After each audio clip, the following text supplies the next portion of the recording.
Bonsoir et bienvenue dans ce second numéro de Culturel. Comme je vous l'ai dit la semaine dernière, l'actualité est florissante pour la culture en Sarthe. Et puis, vous pouvez ressortir, voir des musées, des expositions. Il y a encore des festivals, il y a plein de saisons qui commencent, plein d'expositions à aller découvrir, plein de musique à aller festoyer. On en parle tout de suite dans Culturel.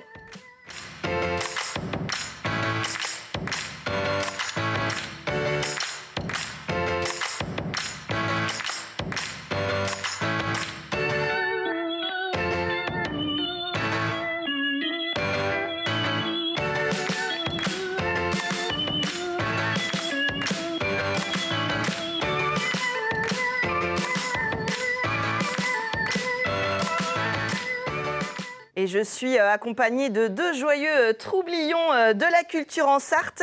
Ce soir, je reçois le président de l'association qui organise le Boucan des Arts à Lavarée, Olivier Drone. Bonsoir. Bonsoir. Et un artiste que vous pouvez découvrir en ce moment à Fresnay-sur-Sarthe, Yves Jumeau. Bonsoir. Bonsoir. Alors, je vous ai invité ce soir parce que vous faites partie de cette rentrée des arts en Sarthe. On va commencer par aller à Lavarée, où le Boucan des Arts a déjà commencé depuis plusieurs semaines. Déjà, comment se passe cette reprise festivalière ? Bien, à partir du moment où déjà elle se passe. Oui, hein, déjà on est content. C'est déjà un bon point, c'est ce qu'on dit à chaque visiteur qui nous demande « Alors, ça se passe bien ?»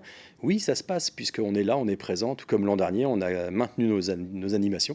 Donc tout va bien, merci.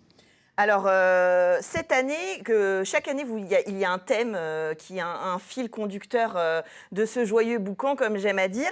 Cette année, le thème qui a été choisi, c'est « Empreinte ». Oui, puisque manifestement, on laisse notre empreinte d'année en année. Et le fil conducteur, c'est une succession de thématiques qui s'enchaînent logiquement les unes après les autres. Et cette année, l'empreinte, on s'amuse avec cette thématique, mais aussi on marque les esprits des territoires avec nos actions que l'on mène. Alors, pour expliquer un petit peu aux téléspectateurs qui ne seraient pas encore allés à Lavarée parce qu'ils ne suivent pas tout le temps Culturel et qu'ils ne savent pas qu'il faut s'y rendre à chaque rentrée, qu'est-ce qui se passe à Lavarée pendant le Boucan des Arts ? Eh bien, du 15 août au 15 septembre, chaque année, c'est la 7e édition, on propose des expositions.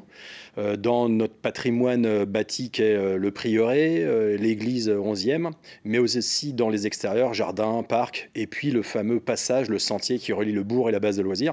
Donc on crée du lien avec les habitants, avec les touristes, avec le patrimoine, la nature. Ces expos sont complétés avec des conférences, des ateliers, et puis aussi le spectacle. On a fait l'ouverture avec de la danse, du théâtre, de la musique. On continue la musique d'ailleurs. C'est ça. Alors demain, vendredi 10 septembre à 20h au Prieuré, il y a alors je ne sais pas comment on prononce, les Cat House Boys. Avec la Maison du Blues, vous faites un concert de blues, donc j'imagine. Oui, l'an dernier, on n'avait pas pu le faire, et cette année, on le maintient. Un café-concert blues qu'on tient dans le Prieuré.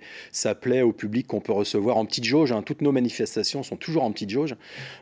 Pour autant, ça fait plus de 1500 visiteurs sur la saison à chaque fois. Et donc, vendredi soir, dans le Prieuré, les Cat House Boys, en effet, vont tenir café-concert, donc un moment de fête.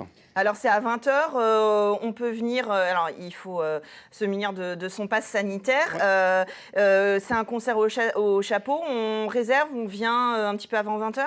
On vient un peu avant 20h, on accepte, notre établissement reçoit un maximum 60 personnes de toute manière. Généralement, c'est la jauge qu'on a, oui, donc tout se passe bien, il n'y a pas d'inquiétude.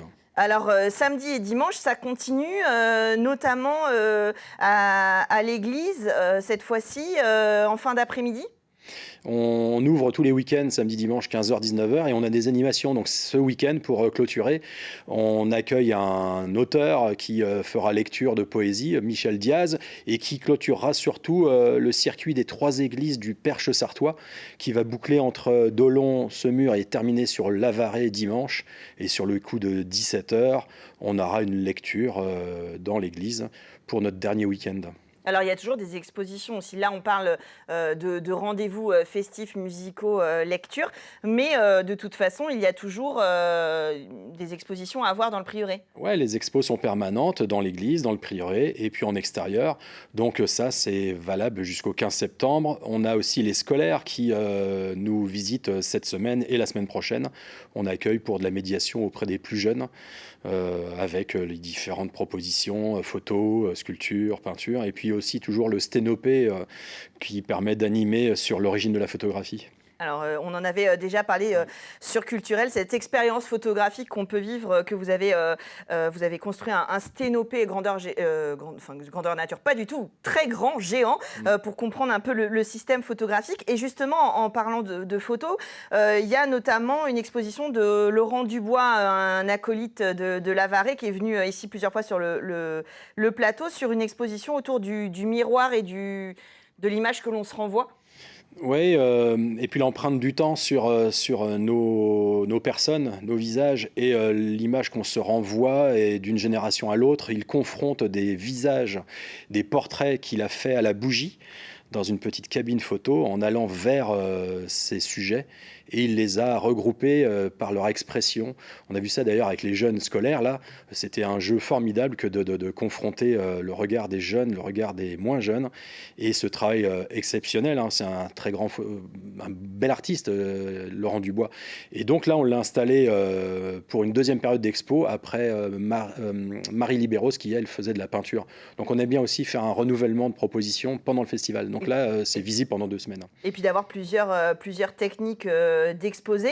Il y a un truc que je trouve super. Vous allez chaque année à la fin du festival vous annoncer le thème de l'année prochaine. Et là, vous avez décidé de faire un lunch barbecue décrochage le 15 septembre. Ça veut dire que on vient vous aider à décrocher et puis on partage et puis on parle de l'année prochaine. Pourquoi pas pour en profiter? Pourquoi pas? Pour en profiter. Participer. Pour en profiter, ça c'est sûr.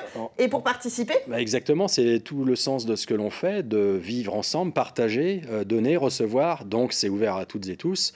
Le groupe du Boucan des Arts, avec tous ceux qui y contribuent, les artistes historiques, les artistes de l'année, les publics sont accueillis avec bienveillance et au bon vouloir de chacun, contribuer à la définition de la thématique de l'année prochaine.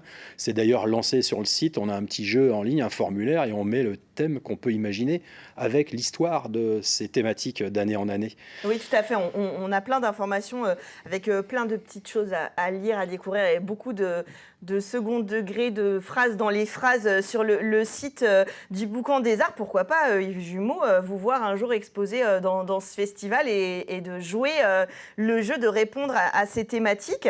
C'est vrai que ça fait plaisir. Et puis voilà, enfin ces échanges, cette émulation qui reviennent, même si, comme vous l'avez dit, l'année dernière, vous aviez tenu bon. Je voudrais qu'on parle aussi d'un projet que vous avez commencé à lancer et que je trouve très, très important, et pour vous, téléspectateurs, justement, d'aller chez vous, vous proposer de l'art. C'est le principe d'une artothèque rurale que vous allez lancer. Est-ce que vous pouvez nous présenter un peu ce projet ? La culture à domicile, hein, on sous-titre ce projet d'artothèque, en effet, pour déjà soutenir la création, aider et être aux côtés des artistes, mais surtout porter ces intentions de diffuser la culture au plus près des publics. Il y a le festival, c'est une chose, mais avec ces périodes un peu difficiles, l'idée de l'artothèque n'était pas nouvelle, mais on l'a lancée cette année, ça semblait évident. On a le regard attentif des partenaires institutionnels. On sait que c'est un projet qui va avoir tout son sens dans les temps à venir. Donc on l'a inauguré sur l'été avec une carte blanche qui nous était donnée à la médiathèque de Saint-Calais.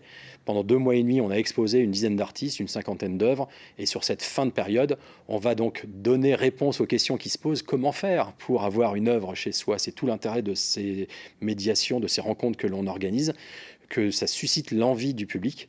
Et donc, il suffira d'adhérer à l'association, de louer une œuvre pour une période, la renouveler, et de cycle en cycle, on se retrouvera dans des lieux différents pour à nouveau proposer d'autres artistes, d'autres œuvres, et faire une diffusion la plus large possible des créations. Alors, c'est le principe de la médiathèque en général, de la bibliothèque en particulier. Là, ce sont avec des œuvres d'art. Donc, comme vous le disiez, vous exposez ce fonds, vous avez exposé ce fonds à Saint-Calais. Et l'idée, après, c'est que entreprises, institutionnels, particuliers puissent adhérer, exposer.